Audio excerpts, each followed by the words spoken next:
नमस्कार. अस्त्र न्यूज नेटवर्कमध्ये आपलं स्वागत. पाहूया आताची महत्त्वाची बातमी.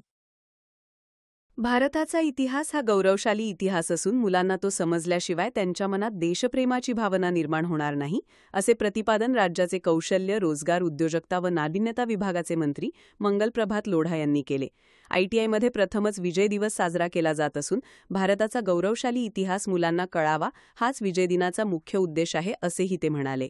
लोणावळा येथील क्रांतिकारक लहुजी साळवे शासकीय औद्योगिक प्रशिक्षण संस्थेत विजय दिवस कार्यक्रमाचे आयोजन करण्यात आले होते. त्यावेळी ते बोलत होते. मंत्री मंगलप्रभात लोढा यांनी इस्रायलचे उदाहरण देत प्रत्येक नागरिकांमध्ये देशप्रेमाची भावना असणे किती महत्त्वाचे आहे हे स्पष्ट केले. देशासाठी लढणाऱ्यांच्या इतिहासाबाबतची माहिती जागोजागी प्रदर्शित केली पाहिजे, असेही ते म्हणाले.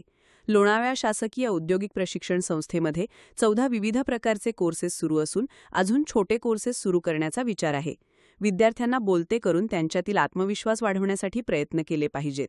औद्योगिक प्रशिक्षण संस्थेसाठी निधी कमी पडू दिला जाणार नाही, तसेच कुशल प्रशिक्षकांकडून विद्यार्थ्यांना प्रशिक्षण दिले जाईल, असे आश्वासनही त्यांनी दिले.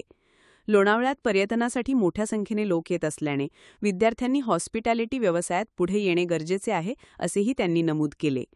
माजी सैनिक महेश थत्ते यांनी यावेळी मनोगत व्यक्त करताना कारगिलच्या लढाईने देशाला नेहमी युद्धासाठी सज्ज राहावे असा संदेश दिला, असे सांगितले.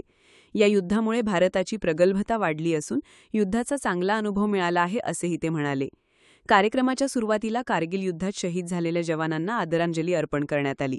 याप्रसंगी संस्थेच्या प्राचार्या प्रतिभा चव्हाण, पुणे प्रादेशिक कार्यालयाचे सहसंचालक चंद्रशेखर ढेकणे यांच्यासह लोणावळा परिसरातील माजी सैनिकांचा सत्कार करण्यात आला.